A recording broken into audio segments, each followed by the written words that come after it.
Akala ko nag-pick lang eh. Hindi lang ako agad eh. Kuha ko lang yung mga ano.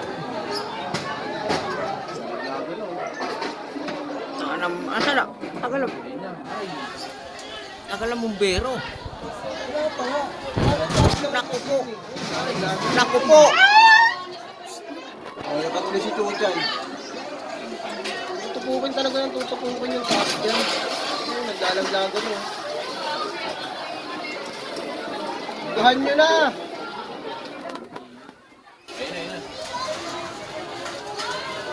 Asa na Isang bumbero? bahay talaga yung babasahin nila dyan para hindi na po bumapang yan. Ilang bumbero pa naman dyan? Yung mga ibang bahay talaga ang apulahin nila dyan para hindi mabapang. Ito tapos yung basahin nila rin yung... Baka mo mga nakapirewall dito. Yung mga nakapirewall yun, yari.